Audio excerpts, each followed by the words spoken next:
지난 주일이 101주년 되는 3월 1일 3.1 운동 기념일이기도 하였는데요. 오늘은 119년 전에 1901년 3월 13일에 이 땅에 상모교회가 세워진 또 날을 기념하는 주일이기도 합니다. 좀 평상의 예배였다면 좀 교회의 생일이기도 하니까 떡도 나누고 서로 축복하는 시간들을 가졌을 텐데요. 지금은 이제 그런 형편으로 하지는 못합니다만, 저는 오히려 돌이켜 한번 역사를 기억한다 하는 점에서 이 주일이 매우 뜻깊은 시간이 아닌가 싶습니다. 정인백 영수님이죠. 제대로 된 이 직분을 아직은 줄 수 없는 그런 시기에 영수라는 제도를 통해서 교회를 섬기셨는데요. 그 가정에서 10명의 성도들이 모여 출발한 교회가 우리 구미 상모교회입니다. 그러니까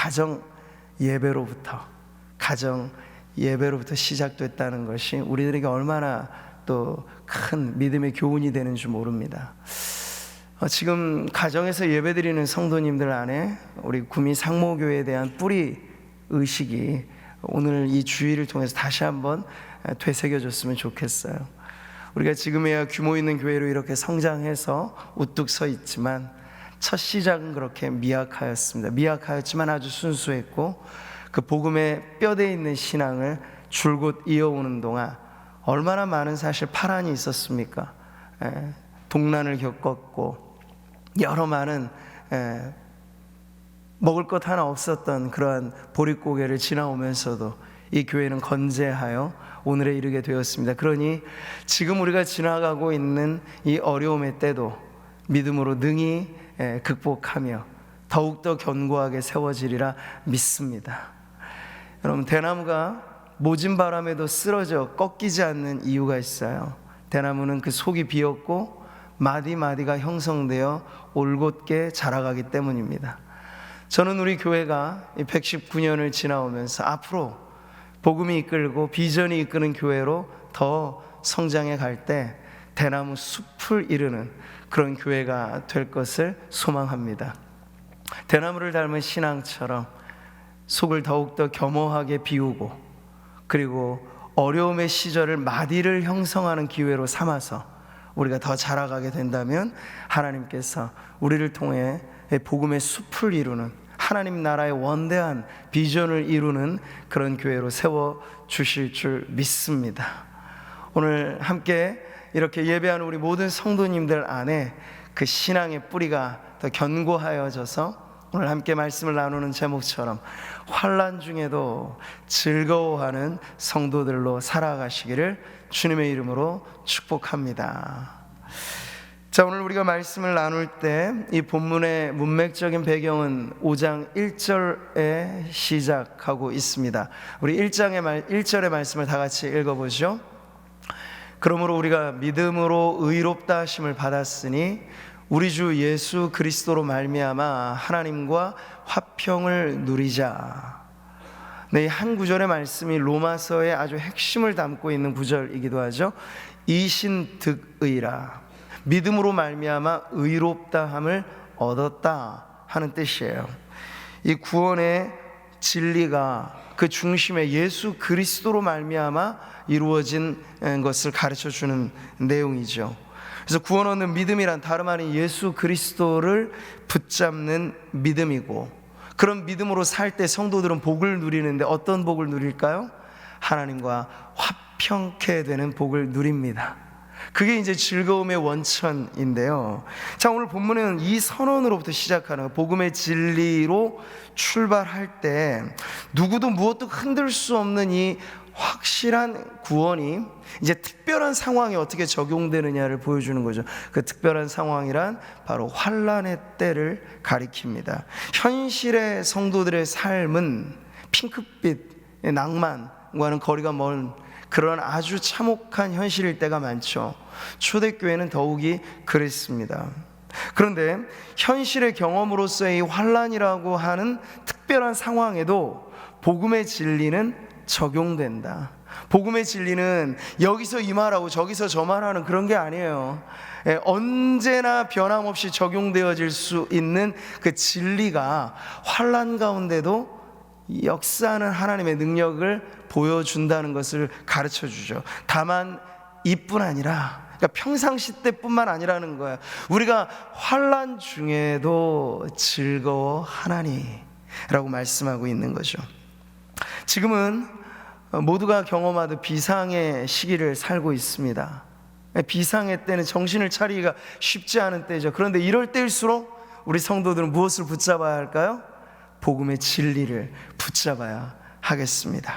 그러할 때 우리 개개인이, 그리고 우리가 시대적으로 상황적으로 겪는 여러 많은 어려움의 문제들이 오늘 이 본문의 말씀을 통해서 어떻게 우리에게 적용되어지는지를 살펴볼 수 있습니다.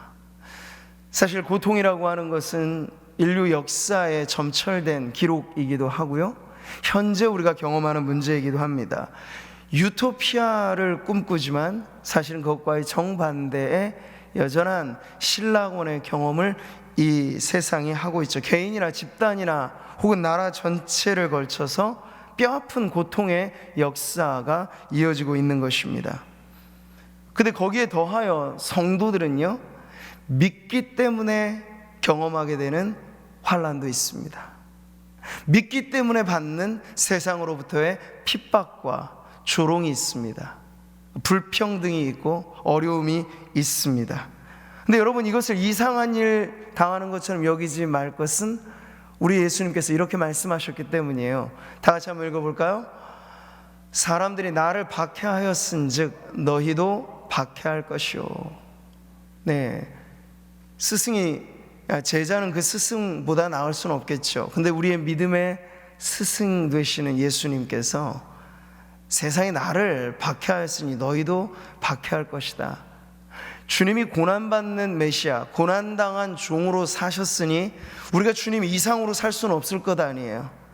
근데 평상시 그것을 우리가 잊고 살다가 어려움이 찾아올 때, 우리는 고난과 무관하지 않구나, 성도로 살아간다는 건 고난을 짊어지는 삶이구나 하는 걸 다시 기억해낸다는 것이죠. 바울은 이렇게 말했습니다. 우리가 하나님 나라에 들어가려면 많은 환난을 겪어야 할 것이라 그 말이죠. 그러니까 어떤 의미에서 우리가 성도로서 환난을 맞이한다, 이건 성도됨의 하나의 중요한 표시일 수 있어요. 의를 위하여 박해를 받는 자 복이 있나니, 이 팔복의 정점에 이르는 마지막 복이 바로 그 박해에 관한 것이라 하는 것도 결코 무관하지 않은 것이죠. 사랑하는 성도 여러분, 건축물이 웅장하게 지어질 때 하루아침에 뚝딱 지어지는 법은 없어요. 멋진 청사진 설계도대로 건축물이 지어지는 건 하나의 긴 과정입니다. 그 과정이란 무엇일까요? 공사 현장이 어디나 그렇듯이 너저분한 공사 자재들이 아주 무질서하게 어지럽게 널려져 있는 과정이에요. 그리고 위험이 혹 도사릴 수 있는 과정이에요. 근데 그런 과정을 거치고 나서야 아주 멋진 건물이 지어지게 된다는 거죠. 성경은 말합니다. 교회를 거룩한 건축물, 성전에 비유하여 이렇게 말씀하고 있어요. 같이 한번 읽어보죠. 그의 안에서 건물마다 서로 연결하여 주 안에서 성전이 되어가고 너희도 성령 안에서 하나님이 거하실 처소가 되기 위하여 그리스도 예수 안에서 함께 지어져 가느니라. 교회를 거룩한 성전에 비유하죠.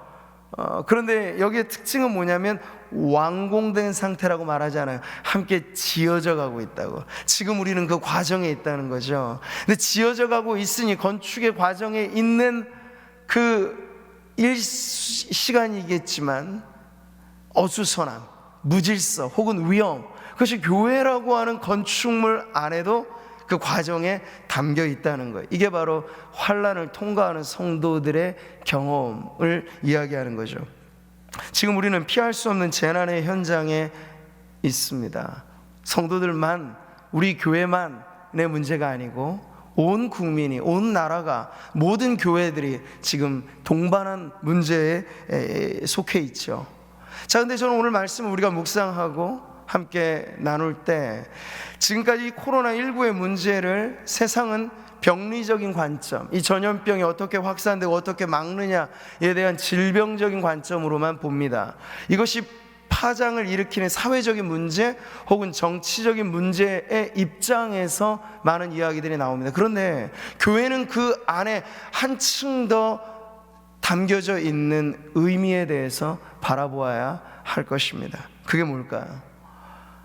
여러분, 한국에 있어서의 이 코로나19는 이 중국발 우한 폐렴과는 사뭇 다른 양상으로 이렇게 확산되었습니다. 아시듯이 그 중심에 신천지라고 하는 이단의 문제가 있었던 거죠. 집단의 전염과 지역에 이렇게 파괴적인 이 영향을 끼치는데 이단의 집단이 그 핵심에 있었다라고 하는 것은 지금 우리가 겪는 이 재난이 사뭇 다른 의미를 갖고 있다는 것을 보여줍니다. 그러니 교회는 더욱더 영적인 경계 태세를 강화해서 이 중심에 놓여져 있는 이단의 문제를 우리가 예의주시해야 한다는 것이죠. 고난이 어려운 문제 중에 하나는요, 그것이 너무 쉽게 일반화될 수 없다는 것 때문에 그래요. 단순화시킬 수 없고 어떤 이런 변칙적인 문제, 상황에 따라 개인에 따라 환경과 시기가 비슷해도 그것을 맞닥뜨리며 자신의 경험으로 이 받아들일 때는 저마다의 차이가 생긴다는 것. 마치 바이러스가 변종을 만들어내는 것처럼 환란이라고 하는 것 역시도 개개인에게 다른 의미로 다가갈 수 있다는 점에서 참 풀기 어려운 문제인 것이죠. 저는 이런 점에서 이제 우리 교회가 이러한 재난과 재해를 통해서 들어야 될 하나님의 메시지가 과연 무엇일까? 여러 가지가 있을 거라고 생각합니다. 한번 제가 생각해 봤어요. 코로나19라고 했으니 이 시기를 지날 때 우리가 적어도 19가지 이상은 교훈을 좀 깨달아야 되겠다. 안 그렇게 이 힘든 시기를 그냥 지나가기만 한다면 여러분 얼마나 손해예요. 힘든 기억으로만 끝나면 얼마나 손해예요. 그런데 이 안에 담겨져 있는 하나님의 뜻을 우리가 국가적으로, 정치적으로, 사회적으로, 이단의 문제적으로, 개인적으로, 그리고 교회적으로 하나님께서 말씀하시는 고난을 메가폰 삼아서 더 크게 말씀하시는 하나님의 음성에 우리가 귀를 기울이게 된다면 결코 손해가 아닐 것입니다. 여러분, 계시록을 보니까 당시에 극심한 환란 가운데 있었던 초대교회에 주님이 메시지를 주시거든요. 근데 소아시아를 대표하는 7교회마다 저마다 다른 메시지가 가는 거예요. 그런데 공통적인 후렴은 하나입니다. 귀 있는 자는 성령이 교회들에게 하시는 말씀을 들을지어다. 이 말씀과 함께 에베소 교회는 에베소 교회대로, 그리고 라오디게아 교회는 라오디게아 교회대로 들어야 될 메시지가 있었던 거예요. 우리도 그렇지 않을까요? 이 문제 안에서 우리가 지역 안에, 우리의 역사 안에, 우리의 경험 안에 독특한 교회로서의 구미 상모 교회가 또 이러한 시기를 지날 때 우리에게 주시는 메시지가 분명히 있을 텐데, 성도들이 그 하나님의 뜻에 귀 기울여 이것이 그냥 한때 지나가는 고난의 아픔이었다라고 하는 것으로만 끝나지 않고 말씀에 의지하여 우리에게 주시는 또 다른 하나님의 뜻이 과연 무엇일까를 살피는 은혜를 받아 누리시기를 축복합니다. 저는 이러한 상황에서 우리가 잊어버린 것 혹 잃어버리기 쉬운 것에 대해서 다시 생각해 봅니다. 그건 교회란 무엇인가? 교회의 본질은 과연 무엇일까에 대한 부분입니다. 119년 전에 우리 교회의 역사를 돌이켜 봤을 때 모든 교회의 첫 시작은 사실 미약하였습니다. 근데 교회가 자라고 자라 대형화되고 규모가 커질 때 우리가 첫 순간의 그 순수함을 자칫 잃어버릴 수 있다는 그 위험성이 있다는 것이죠. 그런데 여러분, 교회를 하나 되게 만드는 공동체성은 어떤 형식이나 외형이나 그리고 건물에 1차적으로 속한 것은 아니라 하는 점을 우리가 잊어서는 안 되겠습니다. 우리를 하나 되게 만드는 것은 복음이죠. 우리가 모여서든 흩어져서든 우리를 온전히 하나로 엮어주는 것은 그리스도 예수의 보혈, 그 십자가의 복음으로 우리는 하나 되는 점이 있습니다. 그래서 교회는 근본적으로 장소를 불문하고 하나됨을 누릴 수 있는 공동체라고 하는 사실이에요. 초대교회의 형태는 그랬습니다. 가정과 가정이 연합하여 한 지역의 교회로 불려진 거예요. 거대한 건물이 있어서 함께 모여서가 아니라 평상시에 늘 흩어져 가정의 교회로 이루었던 교회들이 그리스도 예수 안에 그 원초적인 복음으로 우리는 하나다라고 말했던 것이 초대교회의 모습이었습니다. 오늘 우리가 다시 되찾고 우리가 잃어버리지 말아야 할 교회의 순수성이 있다면 바로 그 모습이겠죠. 교회는 장소적인 부분에서만 아니라 상황적인 문제에서도 그것을 뛰어넘을 만한 저력이 있는 것이 바로 참된 교회의 특징입니다.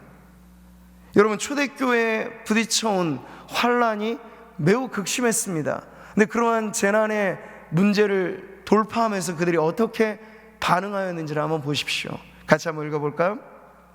그때 스데반의 일로 일어난 환란으로 말미암아 흩어진 자들이 베니게와 구브로와 안디옥까지 이르러 유대인에게만 말씀을 전하는데 그 중에 구브로와 구레네 몇 사람이 안디옥에 이르러 헬라인에게도 말하여 주 예수를 전파하니. 여기 보세요. 흩어진 자들, 그들이 원해서 흩어진 게 아니에요. 환란의 거센 비바람이 불어오니까 흩어질 수밖에 없었던 거죠. 그런데 이게 하나님 나라를 두고 봤을 때 손해였는가? 그게 아니라는 거예요. 그들이 흩어지자 전에 없던 선교의 역사가 일어나기 시작한 거예요. 그 전까지 예루살렘 교회는 모이는 교회였습니다. 모여서 정체성을 이룬 교회였습니다. 근데 모여서 그들은 그들끼리만의 복음을 나누었던 거예요. 유대인에게만 구원이 임하는 것처럼. 근데 그게 아니었다는 거죠. 흩어지는 디아스포라의 현상이 일어날 때 헬라인, 이방인에게도 복음이 전해지기 시작했어요. 그래서 환란의 아픔을 겪은 초대교회가 오히려 이것을 통과할 때 이방의 선교의 역사에 놀라운 진전을 이루게 되었다는 거죠. 사도 바울이 빌립보서를 쓸 때, 여러분, 그가 옥중에 갇혔을 때 얼마나 많은 사람들이 그를 비아냥거리면서 조롱하면서 저가 진정 사도라면 어떻게 옥에 갇힐 수 있겠는가, 그가 전하는 복음에 무언가 이상이 있는 건 아닌가, 별의별 말들이 많았습니다. 바울도 그것을 옥중에서 들었습니다. 그런데 바울이 기뻐해요. 왜 그런지 아십니까? 내가 오히려 매어있는 이것이 복음의 진보를 이루었다, 그는 확인했기 때문이에요. 참으로 하나 외모로 하나 그가 옥중에 갇혔다는 것을 이유로 인해서 오히려 더 활발하게 복음이 전해지는 거예요. 바울은 그것으로 기뻐하였고, 옥중에 갇혀보니 이 안에 들어오지 않으면 만날 수 없는 간수, 죄수들을 만나요. 그들에게도 복음을 전해요. 그랬더니 그들이 구원받아요. 그러니 복음엔 손해가 없다는 거죠. 내가 옥에 갇혔다는 환난을 경험할 뿐 하나님께서는 이 모든 상황 속에 하나님의 뜻을 이루신다라고 하는 것을 그가 경험하면서 그는 옥중에 있으나 기뻐하였습니다. 그리고 성도들에게 권면합니다. 주 안에서 기뻐하십시오. 내가 다시 말합니다. 기뻐하십시오. 이렇게 말해요. 환난 중에 기뻐해야 할 이유가 우리에게 있는가? 여러분, 오늘 말씀은 우리에게 그런 도전적인 메시지가 있는 거예요. 평상시 때는 누구나 다 신앙이 있어 보이지만 환란의 거센 비바람이 불 때 알곡으로 여전히 남아있느냐, 아니면 바람 껴라 날아가는 밀같이 겨와같이 되느냐, 이것이 바로 우리의 신앙의 진정성을 확인시켜주는, 아프기는 합니다만 하나의 하나님이 사용하시는 도구라고 하는 사실이에요. 그래서 야고보는요 더 적극적으로 말합니다. 내 형제들아, 너희가 여러 가지 시험을 당하거든 온전히 기쁘게 여기라고요. 쉽게 이해가 안 되죠. 어떻게, 여기 말하는 여러 가지 시험이 환난이에요, 핍박이에요, 시련이에요. 근데 그것이 올 때 성도들은 오히려 그 다음 페이지를 미리 보라는 거예요. 믿음으로, 이 다음에 있게 될 일들에 관해서, 믿음의 시련이 일으킬 일들에 대해서, 그러면 기뻐할 수밖에 없을 겁니다 라고 그 기쁨에 관해 말하는 거예요. 여러분, 환난이라고 하는 것, 쉽게 세상에 생각하면 역경 이후에 찾아오는 것들은 아마 실패고 좌절이고 절망이고 이런 것을 연상할 수 있겠습니다. 사람을 무력하게 만들고 힘들게 만드니까요. 그런데 여러분, 오늘 말씀은요 사뭇 다른 전개를 보여주고 있는 거예요. 환란이 닥쳤습니다. 그러면 무릎 꿇고 무너지고 좌절하고, 그걸 예상할 수 있는데 환란으로 인하여 오히려 전혀 뜻밖의 인내라고 하는 것이 다다르게 되는 거예요. 이는 환난은 인내를, 인내는 연단을, 연단은 소망을 이루는 줄 알미로다. 여러분, 인내와 연단과 소망은 다 긍정적인 것이죠. 좋은 것이죠. 그런데 환난을 달가워할 사람은 아무나 없어요. 근데 이 이후에 모든 뒤따르는 선한 변화들이 환난으로부터 출발한다는 점에서 오늘 우리는 신앙의 안목으로 바라보는 이 역경과 고난에 대한 의미를 아주 분명하게 짚고 넘어가야 한다는 것이죠. 환난을 하나의 씨앗으로 비유한다면 그 씨가 땅에 떨어집니다. 씨가 땅에 떨어질 때 말이죠, 사람들은 빨리 지표면 위에 뭔가가 나올 것을 기대합니다만 그게 빠르게 되지는 않죠. 근데 일정 시간 동안에 그러면 그 씨는 그냥 그대로, 알갱이 그대로 유지하고 있을까? 아니요. 땅 속에서 뭔가 일들이 일어나고 있어요. 땅 아래로의 성장이 시작된 거예요. 그게 뭔가 뿌리라는 거죠. 뿌리는 겉에 드러나지 않아. 땅 속을 파고 들어가는 성장입니다. 근데 그 뿌리가 있고 나서야 싹이 나고 돋아나고 그리고 열매가 맺어지게 되는 거죠. 환란의 씨앗이 딱 떨어져서 발화가 되면요, 그 안에 뿌리가 형성되는데 그 뿌리가 바로 인내라는 것이에요. 메마른 땅에도 선인장이 살아남잖아요. 사막 같은 곳에서도 꽃을 피우는 식물이 있단 말이죠. 비결은 다름 아니에요. 더 깊이, 척박할수록 더 깊이 뿌리를 내리는 거죠. 오히려 다습한 기후에 있는 나무들은요, 뿌리가 너무 얕아서 강풍이 불면 뿌리째 뽑혀지는 일들이 많이 일어나죠. 근데 척박한 토양에 자라는 식물은 달라요. 뿌리를 엄청 깊게 내린단 말이죠. 성도들의 신앙도 이와 같습니다. 좋은 환경, 편안한 여건 속에 우리가 위로는 빨리빨리 자라날 수 있을지 몰라요. 그러나 역경과 고난과 환난을 통해서 성도들은 내구력 있는 뿌리를 내린다. 이것이 사실 오늘 진리의 말씀이 가르쳐주는 매우 중요한 내용입니다. 자, 여기 4절의 말씀에 나오는 이룬다라고 하는 동사는요, 자동적으로 형성되는 걸 말하지 않아. 산출해내는 거예요. 생명력 있는 여인이 결혼하여 아이를 임신하면 또 다른 생명을 놓는 것처럼 환란이 자동적으로 인내를 만들어내는 게 아니라는 거죠. 그 어떤 신앙이 그것을 받아내고 환란을 통한 작은 기다림이 연속될 때 비로소 인내가 만들어진다는 거예요. 아까도 말씀드린 것처럼 야고보가 왜 여러 가지 시험 중에 기뻐하라고 말씀을 하였습니까? 이 때문이요. 이는 너희 믿음의 시련이 인내를 만들어내는 줄 너희가 알미라. 인내라고 하는 건 참고 견디는 거죠. 쉽게 말하면 편안한 환경은 참고 견딘다는 말 자체가 소용이 없는 환경이잖아요. 어렵고 힘들 때 우리는 참습니다. 견디는 걸 배웁니다. 기다림의 레슨은 어렵고 힘든 순간에 받는 수업이죠. 근데 여러분, 이것이 모일 때 인내의 뿌리가 내려진다고 하는 걸 오늘 말씀은 가르쳐주고 있습니다. 주일로는 이렇게 3주째 우리가 온라인 예배 체제를 가동합니다. 전국적으로 이 예배가 확산되어지고 있어요. 그만큼 이 전염병이라고 하는 보이지 않는 바이러스가 잡혀지지 않는 상황이 계속 이어진다 하는 것이죠. 근데 정상적인 성도라면 어찌 이 온라인 예배 자체를 우리가 이것 자체를 달가워하며 이것 자체를 사실 온전히 즐길 수 있겠습니까? 우리의 마음은 함께 모이고 함께 예배하는 것을 학수고대합니다. 근데 여러분, 시간이 지나갈수록 여러분의 마음은 어떠신가요? 그 기다림이 그리고 간절함이 더해지고 있습니까? 그러면 이 환난을 우리가 믿음으로 통과하는 데 있어서 제대로 수업을 받고 있다는 거예요. 자칫 이 안에 너무나 빨리 적응하여서 이것이 그저 편안한 하나의 방식이 된다면 그것은 이 환난이 의도한 바는 아닐 것입니다. 하나님은 오히려 성도들이 이 불편한 여건 속에서 우리가 함께 예배하는 것이 얼마나 크고 놀라운 은혜였던가, 일상의 은혜들이 얼마나 귀중했던 것인가, 비상의 사태에 접어들게 되자 호흡하는 것마저도 얼마나 그것이 하나님의 은혜인가, 이 모든 것에 우리는 잊었고 잃어버렸던 하나님의 은혜에 대한 감각들을 다시 되찾게 되는 것이에요. 응급실에 실려가고 중환자실에 있는 사람은 강제로 호흡을 하잖아요. 산소 마스크를 씌워줘야 호흡이 가능하잖아요. 평상시 때 우리가 마음 놓고 호흡하며 산다는 것 자체가 당연하거나 마땅한 것이 아니라 전적인 하나님의 은혜였다는 것을 알아야 하겠습니다.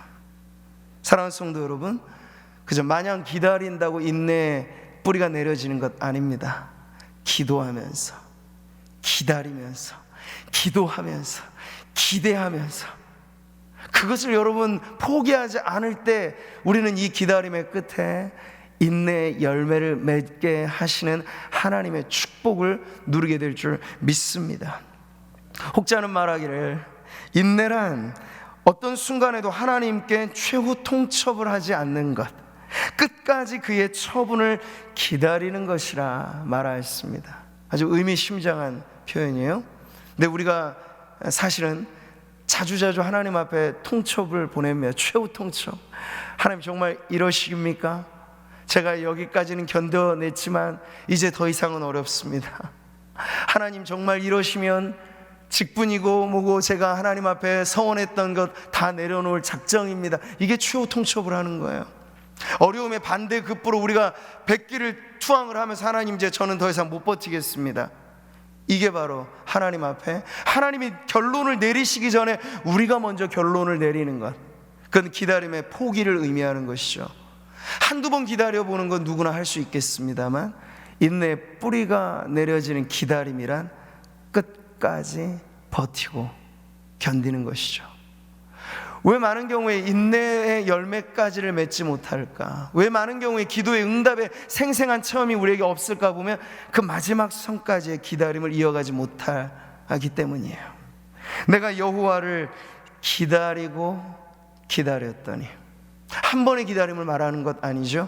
기다리고 또 기다렸더니, 결국 귀를 기울이사 나의 부르짖음을 들으시는, 응답하시는 하나님을 경험하게 됨을 성경은 말씀하고 있는 거죠.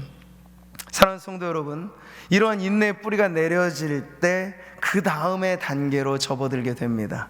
그게 뭘까요? 인내는 연단을 산출해낸다고 합니다. 근데 여러분, 여기 연단이라고 하는 원어적인 의미는 성품을 의미해요. 성품, 다져진 성격, 성숙한 인품을 만들어낸다는 거예요. 네.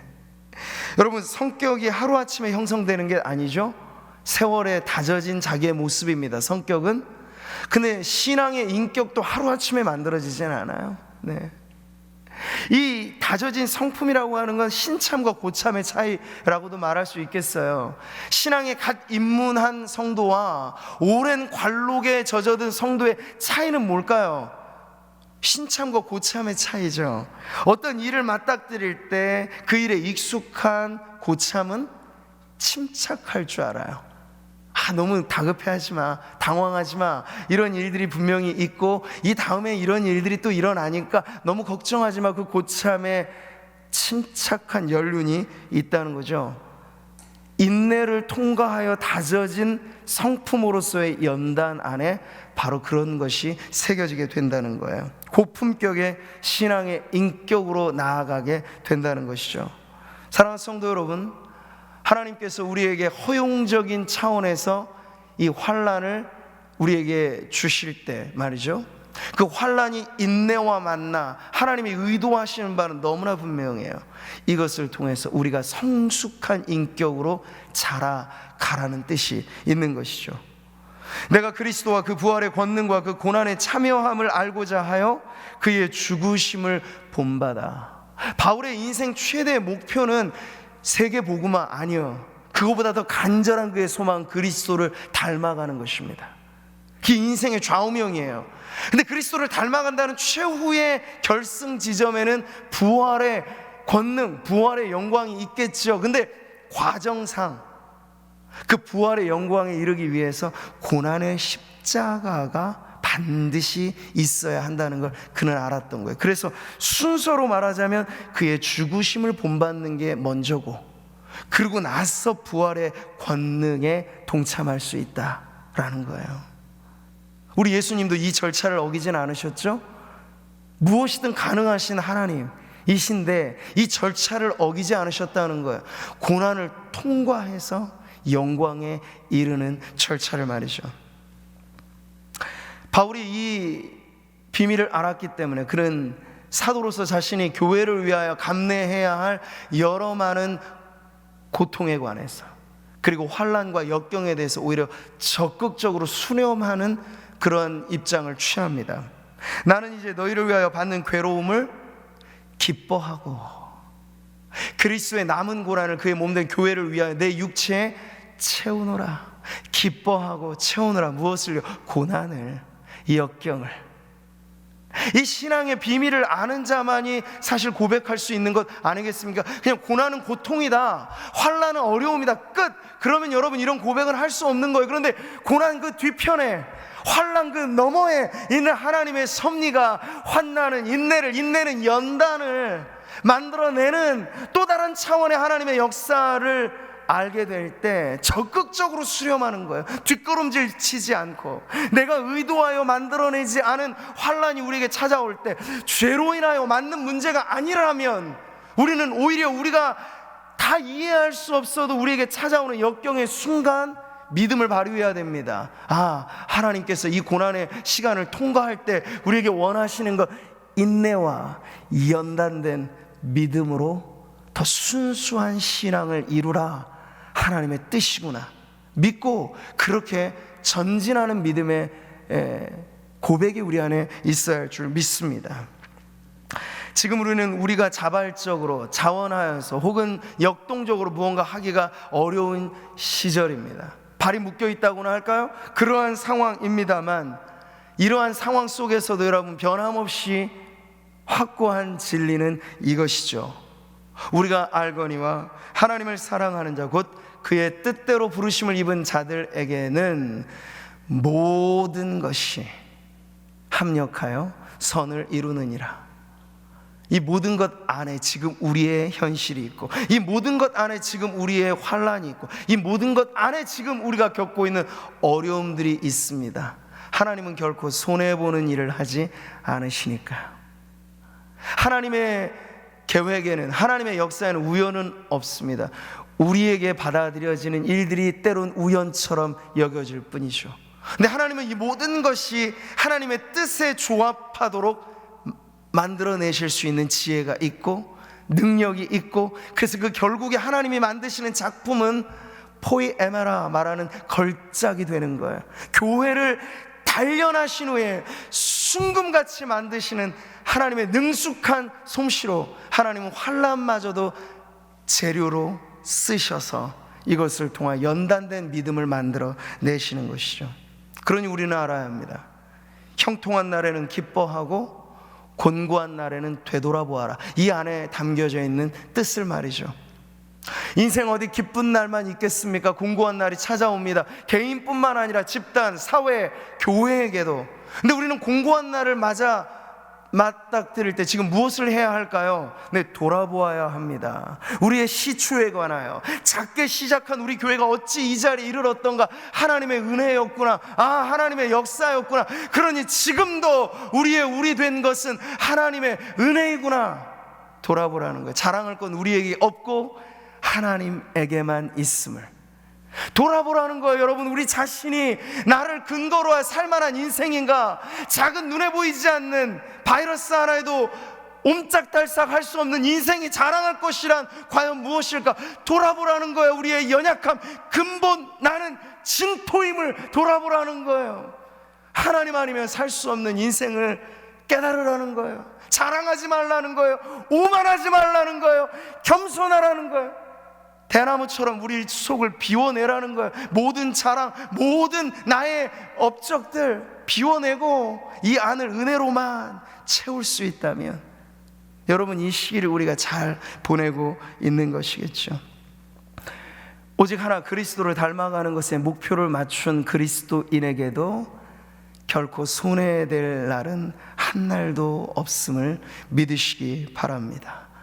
이렇게 살아갈 때 환난으로부터 출발하였습니다만 그것이 인내의 뿌리를 내리게 하고 그로 인하여 다져진 신앙의 인격이 형성되면 결국 이르게 됩니다. 어디에? 소망의 항구에 이르게 될 거예요. 저희가 평온함을 인하여 기뻐하는 중에 여호와께서 저희를 소원의 항구로 인도하시는도다. 이 소원의 항구로 이르기까지 이 말씀을 보면요, 시편의 말씀에는 뱃사람들의 고생진 그 여정이 그대로 나와 있어요. 파도가 일렁이고 집채만한 파도가 오면서 정말 죽을 고생하며 죽다 살아난 그 여정을 통과해서 결국에 하나님의 인도하심으로 이 바라던 항구, 소원의 항구에 다다르게 되는 여정을 보여주고 있는 거죠. 여러분, 믿음으로 대하는 환난, 그것이 그 종착역에 이를 때 소망으로 바뀌어진다는 것. 우리가 이 비밀을 여러분 어찌 알 수 있겠습니까? 환난과 소망이 어떤 연관이 사실 있을까요? 그런데 믿음으로 환난을 맞아들이게 되면요, 인내와 연단을 통하여 전혀 새로운 소망에 이르게 된다는 사실을 오늘 성경은 가르쳐 줍니다. 그 소망은요, 전혀 다른 차원의 소망은요, 어떤 것입니까? 같이 한번 읽어볼까요? 우리를 거듭나게 하사 산 소망이 있게 하시고 썩지 않고 더럽지 않고 쇠하지 아니하는 유업을 있게 하시나니. 썩지 않고 더럽지 않고 쇠하지 않는 유업, 그것이 바로 우리의 소망입니다. 세상 그 어떤 것과도 비교할 수 없는 살아있는 소망이죠. 그리고 우리를 살리는 소망입니다. 여기에 거룩한 선순환이 있는 거예요.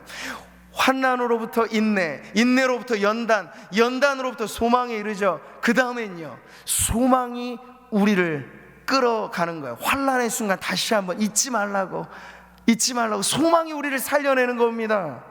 내 영혼아, 내가 어찌하여 낙심하며 어찌하여 내 속에서 불안해하는가? 너는 하나님께 소망을 두라. 고난과 역경 속에 거의 곤두박질 쳐서 쓰러질 지경에 있는 성도인데 그 안에 들리는 음성, 너는 내 하나님께 소망을 두라. 믿음의 빛이 발해지는 장면이에요. 침체에 빠지기 쉬운 순간인데 그 전에 확보하였던 소망이 우리를 다시 일깨우는 거죠. 너 전에도 하나님의 은혜로 살았고 지금도 마찬가지인데 왜 너 자신만 보며 절망하는가? 너는 하나님께 소망을 두라. 소망이 우리를 지켜내는 것입니다. 그래서 믿음도 소망도 사랑도 항상 있을 것이라, 영존하는 가치라고 말을 하잖아요. 바로 그렇게 소망은 다시를 우리를 환난 가운데 인내할 수 있도록 끌어주는, 우리를 살리는 힘이 될 것입니다. 그러니 오늘도 예배하는 이 자리에 3주간 이어가는 우리의 이러한 상황 속에서 이제 조금 더 적극적으로 이 환난이 가지고 있는, 어려움의 역경이 가지고 있는 신앙의 순기능에 대해서, 역기능적인 불편과 어려움만이 아니라 이 환난을 통과하면서 우리에게 가져다주는 하나님의 남다른 감춰진, 그래서 위장된 축복이라고도 말하는 이 고난 역경의 의미들을 우리가 오히려 발굴해내었으면 좋겠습니다. 더 깊은 자리로 나아가 이것을 캐내는 것이죠. 표면에, 땅 표면에 있는 거친 바닥은 환난이 뿌려지는 표면일 뿐, 여러분 그 안에는요, 뿌리 내리면 더 깊은 수원지를 발견할 수 있을 것입니다. 오늘 이 말씀이 우리에게 하나의 창문처럼 이 환난 너머로 여전히 하나님은 살아계시고 역사하시고 환난의 비바람 가운데도 일하시는 하나님의 손길이 있다는 걸 보여주는 창문이 되었으면 좋겠습니다. 여러분, 아무리 좋은 창문이라고 해도 창문의 효용은 거울과 다르잖아요. 그 너머의 세계를 보게 만드는 것이죠. 마찬가지로 환난의 어려움만 바라보지 마시고 그 너머로 여전히 역사하시는 하나님의 뜻이 119년의 역사 속에 이보다 더 강력한 어려움이 있었고 이보다 더한 고난이 있었음에도 불구하고 오뚜기처럼 일으켜서 오늘에 이르게 하신 하나님의 그 손길을 우리가 기억할 때 지금의 이 어려움은 우리가 능히 통과하고도 남음이 있을 줄 믿습니다. 오히려 우리가 다시 만나 예배하게 될 그날, 우리는 전에 누리지 못했던 더 놀라운 감격을 가지고 하나님이 우리와 함께 하신다 하는 그 놀라운 복음의 진리로 함께 기뻐하면서 이 통과한 성도들이 가지고 있는 그 목마름이 모이고 모여 우리에게 감격적인 예배의 자리로 우리를 이끌어 줄 줄 믿습니다. 그날에 이르도록 기도하기를 쉬지 않고 간절히 하나님 앞에 기도하면서 이 환난의 시간들을 오히려 기뻐하고 즐거워할 이유를 알아 하나님 앞에 감사하며 보내는 저와 여러분 우리 모든 성도님들 되시기를 주님의 이름으로 축복합니다.